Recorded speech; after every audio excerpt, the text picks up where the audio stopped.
Hello everyone, welcome to my YouTube channel being a best teacher. आज की इस video में हम subject gender school and society के हिंदी में 50 MCQ क्वेश्चंस करेंगे।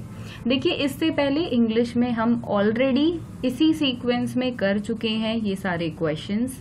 आज की वीडियो में हिंदी में करेंगे क्योंकि आप सभी की डिमांड आ रही थी कि हिंदी में भी कराया जाए एंड डेली अब एक वीडियो हिंदी में आपकी अपलोड हो जाएगी। सो चैनल को सब्सक्राइब कर दें और वीडियो आपको पसंद आए तो लाइक जरूर कर दें। चलिए स्टार्ट करते हैं।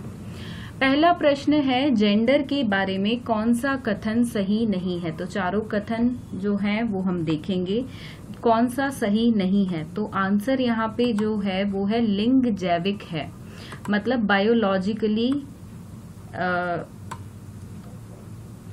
लिंग जो है आपका बायोलॉजिकली होता है, मतलब जेंडर इज बायोलॉजिकली। देखिए, जो आपका सेक्स होता है वो बायोलॉजिकल होता है, लेकिन जेंडर जो होता है वो समाज बनाता है, जो लड़के और लड़कियों के कार्यों को या रिस्पॉन्सिबिलिटीज को, रोल्स को डिवाइड कर देता है।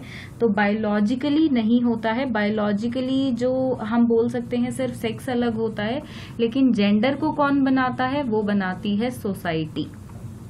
नेक्स्ट इज पितृसत्ता क्या है। देखिए, पितृसत्ता वो होती है जिसमें जो भी एक मुखिया होता है घर का, वो सबसे बुजुर्ग आदमी होता है, जैसे कि पिता होगा या दादाजी होंगे, तो वो होते हैं। तो यहाँ पे फर्स्ट ऑप्शन बिल्कुल करेक्ट है। नेक्स्ट इज टकसाली, जिसको स्टीरियोटाइपिंग बोलते हैं। हिंदी में मुझे कंफर्म नहीं हूं मैं कि टकसाली ही बोलते हैं, इंग्लिश में स्टीरियोटाइपिंग है कि वो क्या होता है।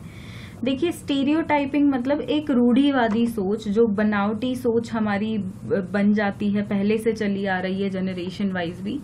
किसी विशेष प्रकार के व्यक्ति या चीज के बारे में एक निश्चित विचार जो अक्सर वास्तविकता में सच नहीं होता। ये इसका करेक्ट ऑप्शन है। नेक्स्ट इज निम्नलिखित में से कौन सी समस्या भारतीय महिलाओं द्वारा सामना नहीं किया जा रही है, मतलब कौन सी डिफिकल्टी है जो देखिए औरतों को इनमें से नहीं सहनी पड़ रही है हमारे भारतवर्ष में। लिंग भेदभाव से उनको गुजरना पड़ रहा है, दहेज प्रथा भी है, घरेलू हिंसा भी है। देखिए, ये मोस्ट ऑफ द केसेस में बात कर रहे हैं, ज्यादातर वुमेन्स को अगर हम देखें पूरे भारतवर्ष में तो सभी को ये डिफिकल्टीज होती हैं, इन परेशानियों का सामना करना पड़ता है। लेकिन पासपोर्ट का मुद्दा ऐसा कुछ नहीं है, उनको भी इक्वल राइट्स हैं और वो भी बनवा सकती हैं मेल्स की तरह, तो ये कोई एज सच इशू नहीं है। नेक्स्ट है, निम्नलिखित में से कौन सा सही नहीं है। लिंग सामाजिक मानदंडों पर आधारित है, लिंग भूमिका का संशोधन नहीं किया जा सकता है, लिंग जैविक नहीं है, या लिंग की भूमिकाएं अर्जित की जाती है। तो कौन सा ऑप्शन इनमें से आपका सही है। सेकंड ऑप्शन, जिसको इंग्लिश में अगर मैं बोलूं तो gender role can not be modified, ये आपका ऑप्शन है। अगला है प्रश्न 6, संस्कृति को प्राप्त करने की सामान्य प्रक्रिया निम्न अनुसार है। समाजीकरण, संस्कृति संक्रमण, पितृसत्ता, या इनमें से कोई नहीं। तो देखिए, इसका जो आपका सही आंसर है वो है समाजीकरण, उसको इंग्लिश में सोशलाइजेशन बोलते हैं। अगला है प्रश्न 7, लड़का, आदमी, चाचा, फायरमैन, दादाजी, ये सब क्या है। देखिए, ये सब पुरुषों से रिलेटेड हैं, पुरुषों के टाइटल्स हैं, मर्दाना खिताब है, तो पुरुष खिताब भी बोल सकते हैं। बेसिकली अगर हम इनको बोले तो मैस्कुलिन टाइटल्स हैं आपके, ना कि फेमाइन टाइटल्स। समाजीकरण प्रक्रिया के दौरान आमतौर पर निम्नलिखित में से कौन सी चीजें सीखी जाती हैं। अगेन 4 ऑप्शंस यहाँ पे आपके हैं। एंड हमें जीवन में जितनी भूमिकाएं निभानी है, संस्कृति की मानदंड, हमारे आसपास के लोगों की भाषा, या सब के सब। देखिए, सभी समाजीकरण में आते हैं। मात्र सत्तात्मक समाज क्या है। देखिए, मतलब जो हमने अभी पितृसत्ता किया उसी का उल्टा होता है मातृसत्ता। तो मातृसत्ता में देखिए, जो आपका प्रॉपर्टी ट्रांसफर होता है वो होता है माँ से बेटी को, और पितृसत्ता में होता है पिता से पुत्र को, तो मातृसत्ता में होगा पति संपत्ति माँ से बेटी को स्थानांतरित होती है, बिल्कुल सही। सबसे बड़ी महिला परिवार की मुखिया होती है, बिल्कुल सही। जैसे कि पितृसत्ता में सबसे जो chief of the family, head of the family होता है, मुखिया जो होता है वो बुजुर्ग आपका देखिए पुरुष होता है, तो इसमें बुजुर्ग महिला होती है और महिला सारे फैसले लेती है, तो सबके सब इसमें आपके आएंगे। एंड वेरी इंपॉर्टेंट टॉपिक, इनमें से आपके पितृसत्ता और मातृसत्ता में से मिलाकर लगा लीजिए 7-8 क्वेश्चन आ सकते हैं। नेक्स्ट है सेक्स की समाज शास्त्रीय परिभाषा क्या है। तो 4 ऑप्शंस यहाँ पे दिए हुए हैं, मैं आपको डायरेक्टली देखिए बता देती हूँ। यहाँ पे बेसिकली पूछा है what is the sociological definition of the sex. तो करेक्ट ऑप्शन जो है वो है आपका सेकेंड ऑप्शन। एक व्यक्ति की जैविक और शारीरिक विशेषताएं, 2 मुख्य श्रेणियां पुरुष और महिला, साथ ही इंटरसेक्स या ट्रांसजेंडर भी होते हैं महिला और आदमी के साथ। अगला है निम्नलिखित में से कौन लिंग और शिक्षा पर एक सिद्धांत नहीं है। तो देखिए आइडेंटिकल थ्योरी इंग्लिश में बोलते हैं, इसको मैं कंफर्म नहीं हूँ हिंदी में ठीक लिखा है या नहीं, तो एक बार आप क्रॉस चेक कर लें। जिनके भी ऑप्शंस आपको इंग्लिश में देखने को मिले इस पर्टिकुलर सब्जेक्ट में, तो प्लीज एक बार क्रॉस चेक आप कर लें। अपनी तरफ से यहाँ पे मैंने बेस्ट देने की कोशिश करी है, बट अभी इतना टाइम नहीं था कि एक एक वर्ड को बुकिश लैंग्वेज में क्या बोलते हैं तो वो देखने का, और साथ में बुक भी नहीं थी हिंदी मीडियम की, तो जितना हो पाया इंटरनेट की सहायता से उतना करने की कोशिश रही है हमारी। अगला है इक्विटी क्या है। देखिए इक्विटी आपका होता है, अगर हम इक्वालिटी की बात करते हैं तो इक्वालिटी से ही मिला जुला है। देखिए फेमिनिज्म की भी अगर हम बात करें, औरतों को वो हक दिलाना जितना आदमियों को हक है, ना कि उनसे ऊपर का हक दिलाना। तो ये बेसिकली इक्विटी है, मतलब उस जिस लेवल पे आदमी है उस लेवल पे हम औरतों को लाना चाहते हैं, ना कि उनसे ऊपर ले जाना चाहते हैं। हम यहाँ पे इक्विटी की बात करते हैं। तो इसका करेक्ट ऑप्शन है the quality of being fair and impartial, निष्पक्ष और निष्पक्ष होने का गुण। प्रश्न 13, रचनावाद का जनक कहाँ, मतलब कौन पिता है basically, who is the father of constructivism. तो जीन पियाजे। ये स्पेलिंग थोड़ी मिस्टेक हो सकती है, उसके लिए बिल्कुल माफी चाहेंगे। अगला प्रश्न, एक अच्छी पाठ्यपुस्तक बच सकती है, मतलब क्वेश्चन है कि एक टेक्स्ट बुक में क्या नहीं होगा, उसमें क्या नहीं होगा। क्वेश्चन की फॉर्म गलत है थोड़ी सी। एक अच्छी पाठ्यपुस्तक में इनमें से क्या नहीं होगा। देखिए उसमें जेंडर बायस, मतलब लिंग का भेदभाव पूर्वाग्रह नहीं होगा। नेक्स्ट है आपका शिक्षक और छात्र कक्षा में डैश लिंग कैसे बनाते हैं, यह सीखने का माहौल डैश है। तो कंस्ट्रक्ट और इम्पैक्ट्स आपके दोनों यहाँ पे फिट होते हैं, जो आपका सेकेंड ऑप्शन है। क्रॉस चेक कर लें, तभी यहाँ पे इंग्लिश में मेंशन किया है। नेक्स्ट इज एक स्कूल राज्य स्तरीय एगल गीत प्रतियोगिता के लिए छात्रों को तैयार करते समय लड़की को प्राथमिकता देता है। तो यह क्या है, तो लड़कियों को देखिए प्राथमिकता मिल रही है, तो बिल्कुल ये जेंडर बायस है, डिस्क्रिमिनेशन है। तो लिंग पूर्वाग्रह, मतलब लिंग का भेदभाव बोलेंगे, क्योंकि लड़कियों को यहाँ पे प्रायोरिटी पे रखा जा रहा है, लड़कों की भूमिका कुछ नहीं है, उनको प्राथमिकता प्रायोरिटी नहीं मिल रही है। अगला है प्रश्न 17, समाज पुरुष और महिला की भूमिका को निर्धारित करता है, यह कथन स्पष्ट कीजिए। इंग्लिश में मैं आपको ये स्टेटमेंट जरूर बताना चाहूंगी। Society determines the role of male and female. This statement articulates what, कि जेंडर जो है वो सोसाइटी ने बनाया है, एक सामाजिक निर्माण के रूप में है। लिंग का निर्माण ही समाज ने किया है। अगला है प्रश्न 18, निम्नलिखित में से कौन सा समाज में लैंगिक समानता का मापदंड हो सकता है। चारों ऑप्शंस में से यहाँ पे आपको बताना है, थर्ड ऑप्शन आपका करेक्ट है। कक्षा 12वीं तक जीवित रहने वाले लड़कों और लड़कियों की संख्या, मतलब पहुंचने वाले basically. Comparison of the boys, जीवित नहीं होगा ये वर्ड, थोड़ा सरवाइव हम इंग्लिश में बोल देते हैं बट हिंदी में जीवित नहीं बोलते हैं, जो पहुंच पाए बेसिकली। तो comparison of number of boys and girls who survive up to class 12th, पहुंच पाए, क्लास 12वीं तक की शिक्षा ले पाए। प्रश्न 19, निम्नलिखित में से कौन सी पेरेंटिंग शैली नहीं है? तो स्टैंडर्ड पेरेंटिंग कोई शैली नहीं है। लिंग पहचान क्या है? फर्स्ट ऑप्शन आपका करेक्ट है, इंग्लिश में इसलिए डाला है, एक विशेष लिंग होने की एक व्यक्ति की धारणा जो जन्म लिंग के साथ मेल खाती है या नहीं। A person perception of having a particular gender which may or may not correspond with birth sex. Next is deconstructive theory प्रसिद्ध दार्शनिक डैश द्वारा प्राप्त की गई थी। तो इनमें से किसके द्वारा प्राप्त की गई थी? ऑप्शन 2, जैकस डेरिडा द्वारा प्राप्त की गई थी। सभी थ्योरी जिन्होंने दी थी आप उनके नाम एक बार देख लें, कुछ भी पूछा जा सकता है, ये सिर्फ एक सैंपल था यहाँ पे। नाउ नेक्स्ट इज स्कूली शिक्षा को विकसित करने में क्या मदद करता है? मानवतावादी मूल्य, राष्ट्रीय मूल्य, धर्मनिरपेक्ष मूल्य, सबके सभी करते हैं। निम्नलिखित में से कौन सा लिंग की विशेषता नहीं है? लिंग के व्यक्तिगत लक्षण, दृष्टिकोण, व्यवहार और मूल्य शामिल होने। संस्कृतियों में लिंग की भूमिकाएं बदलती हैं।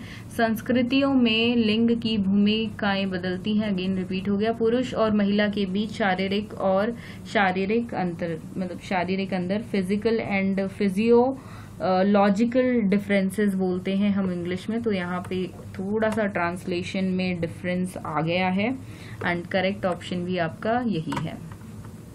निम्नलिखित में से कौन सा समाजीकरण का एजेंट है? इनमें से तो सभी हैं, स्कूल भी, परिवार भी, पीयर ग्रुप भी, मतलब सहपाठी भी। नेक्स्ट इज निम्नलिखित में से कौन महिला असमानता के पीछे का कारण नहीं है? इनमें से तो समाजीकरण जो है वो नहीं है, क्योंकि समाजीकरण हर एक व्यक्ति का ही होता है, महिलाओं का भी होता है। अशिक्षा है, जागरूकता का कानून या संकीर्ण विचारधारा बोल सकते हैं, लेकिन समाजीकरण नहीं बोलेंगे। निम्नलिखित में से कौन सा समाजीकरण एक प्रकार नहीं है? तो बंधन समाजीकरण कुछ नहीं होता है, इंग्लिश में इसको बाइंडिंग समाजीकरण हमने लिखा था, तो ये इररेलेवेंट है यहाँ पे। समाजीकरण क्यों महत्वपूर्ण है इन सभी के लिए? चाहे वो व्यक्तिगत विकास हो, दूसरा भी व्यक्तिगत विकास है, लेकिन इंग्लिश में हम बोले तो पर्सनालिटी डेवलपमेंट और इंडिविजुअल डेवलपमेंट, और डिसिप्लिन रहने के लिए, अनुशासन के लिए जरूरत है। प्रश्न 28, एक पदानुक्रमित प्रणाली जिसमें संस्कृति, राजनीतिक और आर्थिक संरचनाएं पुरुषों के प्रभुत्व है, एक डैश है। तो इनमें से क्या है? तो देखिए वो पुरुष वर्ड आ गया है ऑलरेडी यहाँ पे, तो वो होगी पितृसत्ता। एक पैदा नहीं हुआ बल्कि एक महिला बन गया। इंग्लिश में मैं आपको बताती हूँ, हिंदी में आई डोंट नो कि ये सही है या नहीं। One is not born but rather born become a woman. एक जो औरत होती है वो औरत पैदा होती है, बट उसकी रोल्स और रिस्पॉन्सिबिलिटीज जो होती हैं वो उसको औरत बनाती है। मतलब देखिए हमारी सोसाइटी में आदमी और औरत के जो काम डिवाइडेड हैं कि लड़कियां घर पे रहेंगी, घर संभालेंगी, अगर जॉब कर रही हैं तो भी घर संभालेंगी वो, ये सब घरेलू काम लड़कियों के होते हैं। आदमी है उसको घर देखना है, मतलब फाइनेंशियली वो देखेगा, पैसा वगैरह देखेगा, घर के काम नहीं करेगा। तो ये जो चीजें बनाई हैं ये कोई पैदा होते हैं जब तो नहीं होती कि किसी ने बायोलॉजिकली हो ये कि भाई अब एक लड़की पैदा हुई है तो वो ये काम नहीं कर सकती है, वो असमर्थ है ये करने में। तो ऐसा कुछ नहीं है, कर सकती है, बट ये समाज ने रोल्स डिवाइड कर दिए हैं। तो कोई भी एक औरत पैदा एज अ औरत की रिस्पॉन्सिबिलिटीज के साथ नहीं होती है, बट वो रिस्पॉन्सिबिलिटी समाज के द्वारा दे दी जाती है।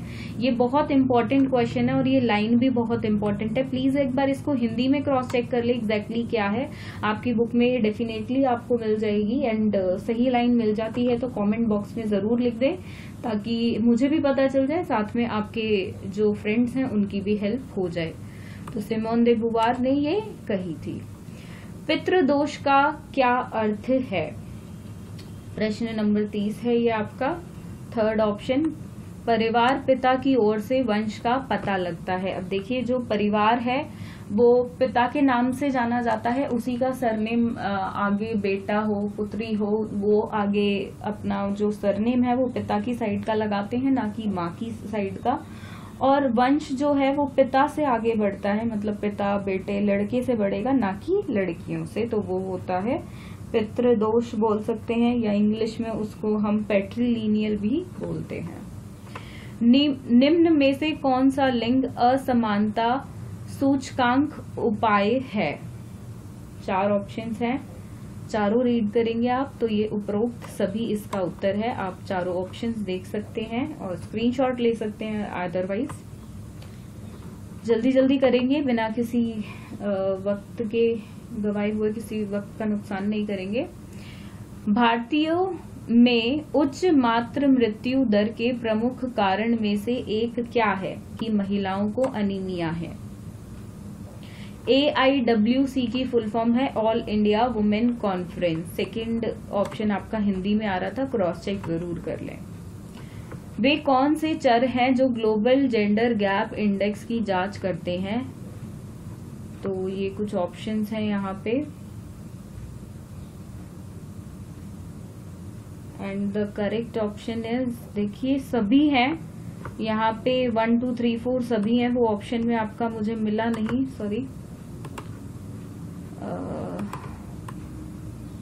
यहाँ पे इस ऑप्शन में 1 भी होना था, वो है नहीं, तो मैं किसी को टिक नहीं कर रही हूँ, बिकॉज इंस्टेड आई विल यहाँ पे 1 लिख देते हैं।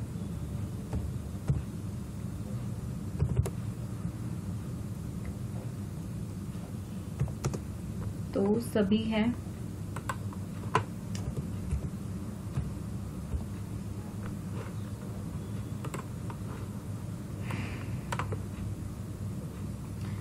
प्रश्न 35, चरखे का इस्तेमाल के पीछे महात्मा गांधी की क्या रणनीति थी? ये रणनीति थी कि फ्रंट फुट पे तो देखिए लड़कियां लड़ नहीं सकती हैं, औरतें लड़ नहीं सकती हैं, बट उनका कुछ योगदान रहे, तो वो पीछे से उनका योगदान रहे कि वो घरों से ही भाग लें चरखा चलाकर।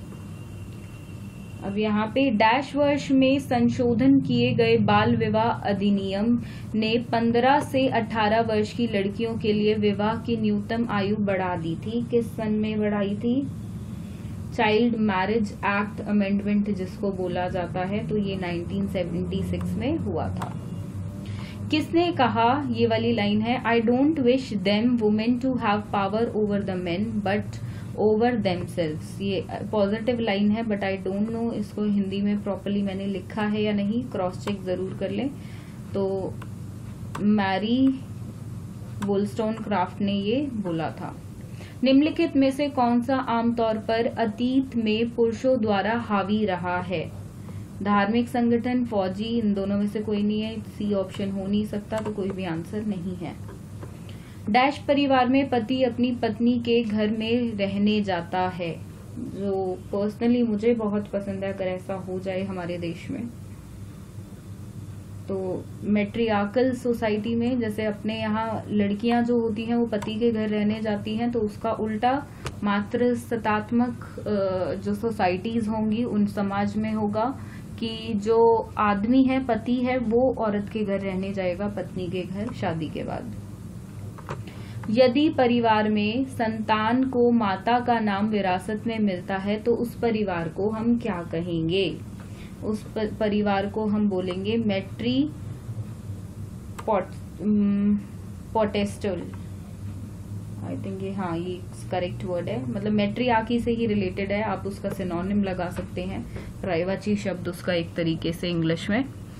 अगला है प्रश्न 41, यहाँ पे है, तो ये कौन कौन से कानून महिलाओं के लिए हैं? सभी हैं इनमें से तीनों।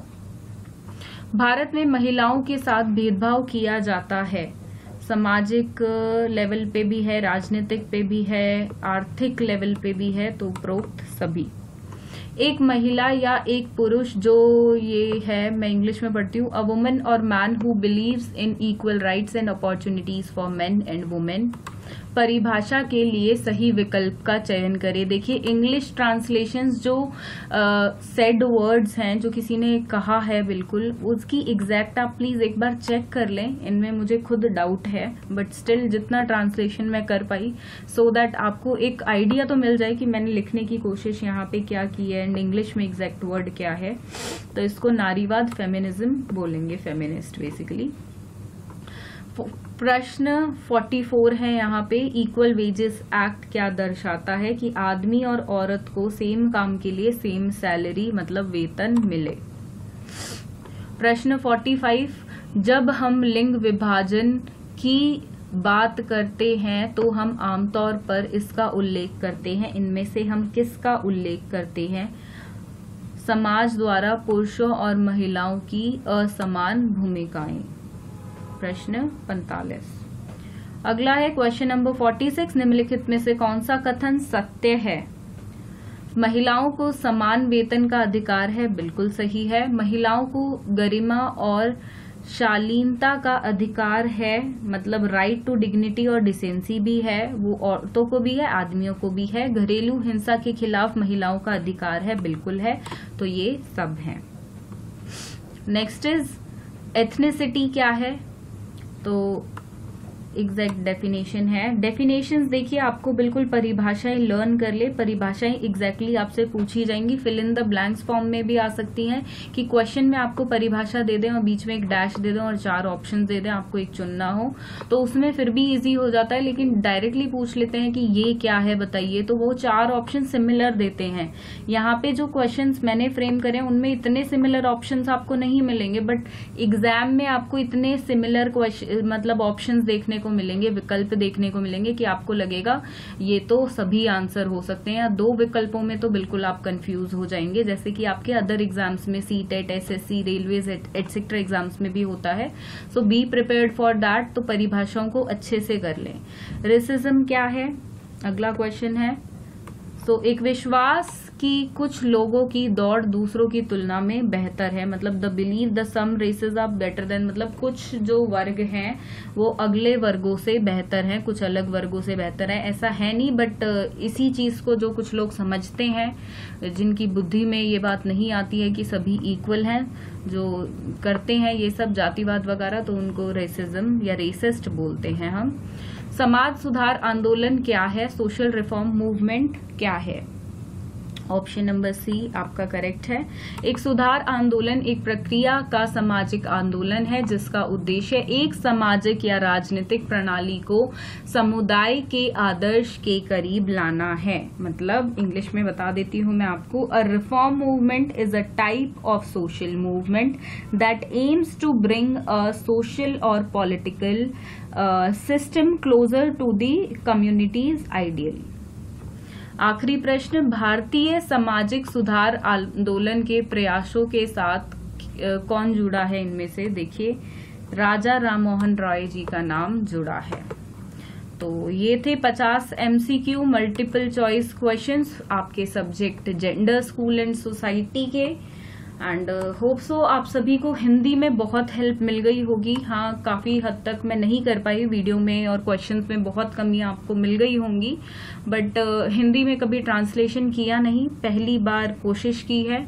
आप सभी के देखिए आ रहे थे कमेंट्स, मेल भी मुझे रिसीव हुए, इवन पर्सनली भी बहुत बच्चों ने, छात्रों ने मुझे टेक्स्ट किया कि मैम प्लीज कर दीजिए, क्योंकि लास्ट मोमेंट पे देखिए फर्स्ट टाइम ऐसे हो रहा है और बिल्कुल तैयारी का समय नहीं है। आपके कुछ बच्चों की यूनिवर्सिटीज के 10th से एग्जाम स्टार्ट हैं, किसी के 20th से हैं, वरना मंथ एंड तक तो ऑलमोस्ट सभी के स्टार्ट हैं।